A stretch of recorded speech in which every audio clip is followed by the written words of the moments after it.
Israeli-Palestinian war might be thousands of miles away, but the emotions that go with it can still be felt here at the Jewish Community Center. How some Tucsonans are grieving after conflict in the Middle East escalates. KGUN 9 News After the Game starts now. Connecting communities through your stories that inspire us. It's KGUN 9 News.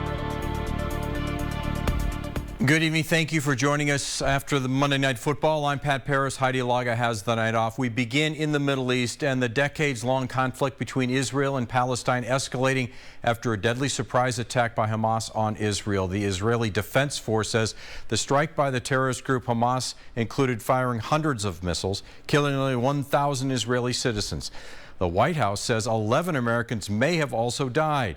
Israel has been responding with its own airstrikes against Gaza. Gaza's health ministry says more than 600 people have died from retaliatory strikes. Hamas also claiming to have abducted around 100 people, holding them hostage and threatening to execute them on camera. The war may be thousands of miles away from us, but tonight the Jewish Community Center holding a community solidarity gathering for Israel. KGUN 9's Andrew Christensen near River and Dodge in the foothills. Andrew, it's obviously an emotional time at the Jewish Community Center right now. Of course, there's emotions like sadness, but there's also emotions of strength. A lot of the people here telling me that they have to be strong for their families overseas. And what I saw here today was actually proof of that. A lot of different religions came together here at the Jewish Community Center on River and Dodge, and they really wanted to let people know the power of peace that they're hoping and praying for. And they did that by singing, saying prayers, and reading from the Torah. And a lot of people that I spoke with tell me they have family in a lot of different cities in Israel. One man that I spoke with tells me he actually lived in Israel for years and says he's gone through wars. He says Israel has been and still is strong. Am Yisrael Chai. We are a strong nation. We are a live nation. We are a nation of God. We will come through this a stronger nation. And one of the leaders of the Jewish community tells me they are collecting donations to send overseas to Israel. And it wasn't just local Jewish leaders here, but also leaders from the city of Tucson and state leaders. But besides donations, there was a lot of strength that I was seeing here. Obviously, a lot of emotions of sadness. But I do want to stress how much strength I saw here, like I said, through their prayers and just the amount of people that they would have here. I would say in the hundreds, at least 200 people here. So that strength is coming all over the foothills community here in Tucson. Reporting on Dodge and River in the foothills, Andrew Christensen, KGUN 9.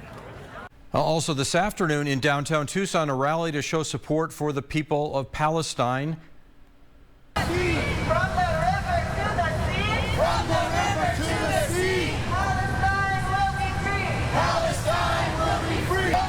About a dozen people outside the federal building showing support for the Palestinians as the conflict continues between Israel and Palestine. The group's message, solidarity with the Palestinian people for liberty, justice, equality, and peace.